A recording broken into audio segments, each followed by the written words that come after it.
Corsair is here. Welcome back to my new video. Today we will talk about far side of the moon. What we cannot see, often, we fear. Or at least consider with suspicion. This is perhaps because it's unknown, and people tend to be frightened of the unknown. Ghosts, for example. The far side of the moon might be another example. Because we cannot see it, the far side of the moon is for many a place of dark mystery. Why can we never see it? What's there? Rumors in certain circles speculate that it's the perfect place for an alien base. Rumors aren't reality, of course. So is there any information to back up these claims? When we look up at the moon, we always see the same side. This peculiarity results because the moon rotates just once for every orbit it makes around the Earth. The moon is slightly lopsided, so over millions of years, gravitational forces have slowed its rotation so that the one side always faces our planet. The side facing away from us often used to be referred to as the dark side of the moon, which is erroneous since, on average, the side we don't see receives just as much sunlight as the side we do see. For many hundreds of years, humankind wondered what the far side of the moon was like. Was it similar to the familiar near side? Was it different? What secrets did it hold? The mystery began to be revealed in 1959 when the Soviet Union's Luna 3 spacecraft flew to the far side of the moon and photographed it for the first time. These first photographs were crude and grainy, but seemed to show a land as bleak and lifeless as the near side.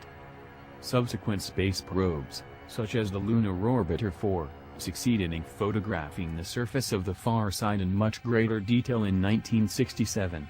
Then in 1968, astronauts aboard Apollo 8, which circled the moon in preparation for the Apollo 11 landing, saw the far side of the moon with human eyes for the first time.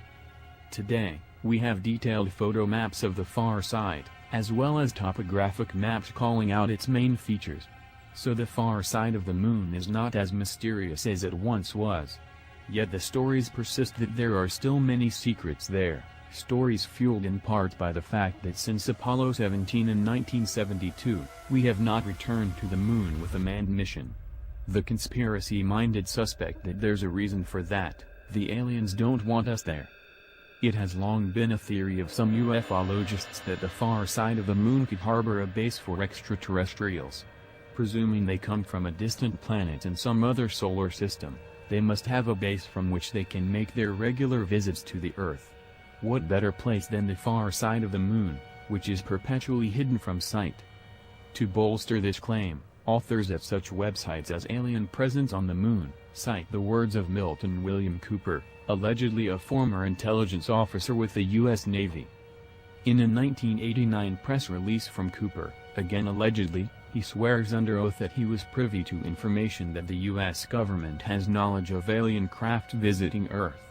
Luna is the alien base on the far side of the moon, the release states. It was seen and filmed by the Apollo astronauts. A base, a mining operation using very large machines, and the very large alien craft described in sighting reports as motherships exist there. Also known as William or Bill Cooper, he wrote about his theories in such booklets as The Secret Government, The Origin, Identity and Purpose of MJ-12 and his 1991 book Behold a Pale Horse. Cooper was killed by officers of the Apache County Sheriff's Office in 2001 during a raid on his Arizona house for tax evasion. Cooper opened fire first. Is there better evidence? The UFO Casebook website says there are actual NASA and military photos of the bases on the far side of the moon. There is a huge alien moon base complex on the far side of the moon, the website says. This sounds silly, but it is true, and we have solid proof. Straight from the military. In 1994, the U.S. Navy sent a satellite called Clementine to the moon to image it for 2 months. During that time, the satellite took 1.8 million images. Out of those images, 170,000 images were made available to the public. The rest were classified. Classified moon craters? The website provides links to the photos, but like many such photos they are unclear and open to interpretation. One of the most fascinating pieces of evidence for alien bases on the far side of the moon comes from psychic and remote viewer Ingo Swann. Swann, who was instrumental in creating the U.S. government's remote viewing program in the 1970s, is one of the most respected remote viewers in the world. The opinion that he is perhaps the best remote viewer around is held by other remote viewers, due to his many astonishing successes. In 1973, for example, while remote viewing Jupiter, Swann reported that the giant gas planet had rings.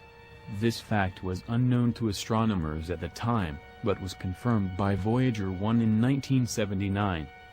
In an article called To the Moon and Back, with Love for American Chronicle, writer Gary S. Beckham recounts Swann's remote viewing session about the moon, an event reported in Swann's own 1998 self-published work, Penetration. Swann was asked to remote view several targets by a man named Axelrod, working for the U.S. government. Axelrod tasked Ingo with a series of moon coordinates, writes Beckham. Unknown to Swann, the targeted moon coordinates, about 10 different locations, would bring him mind to mind with what he soon realized was an unearthly extraterrestrial presence. Swann saw with his mind's eye craters and darkness, and decided that he must be seeing the hidden side of the moon, the side that always faces away from the Earth. Upon achieving psychic contact with the lunar surface, Swann first came upon what looked like trails of tractor tread marks. Confusion set in until Swann realized that he was seeing intelligent activity and structures on the moon. In the depths of a crater he viewed a green, dusty haze lit by banks of artificial lights mounted on very large, tall towers. Swann was stunned by the realization that someone or something appeared, under the aegis of his mind's eye, to be building a base on the moon. He had been inducted into an interplanetary operation and brought to Mr. Axelrod's underground facility by the need to monitor extraterrestrial activities in an unconventional way.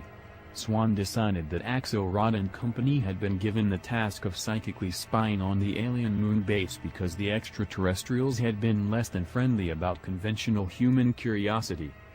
When Ingo sensed that he had been psychically spotted by two of the humanoid-looking inhabitants of the moon base, he questioned whether or not he was at risk.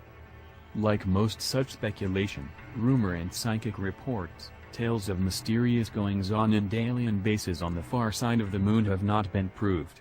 Nor can they be proved or disproved, for that matter, until perhaps we return to the moon. Returning to the moon is no guarantee of disclosure, of course. If the alien bases are not uncovered and revealed to the citizens of the Earth, conspiracy theorists can always blame the world's governments, who they say continually shield us from the truth of the alien presence. Thank you for watching. Don't forget to put a like and subscribe to my channel. Corsair out.